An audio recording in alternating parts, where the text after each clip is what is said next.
Everybody, this is my first time using a welder, using a MIG flux welder 125.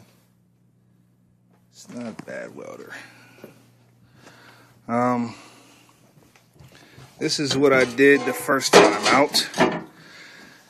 Never ever did it before and got all kinds of spotchy little beads here and all over the place.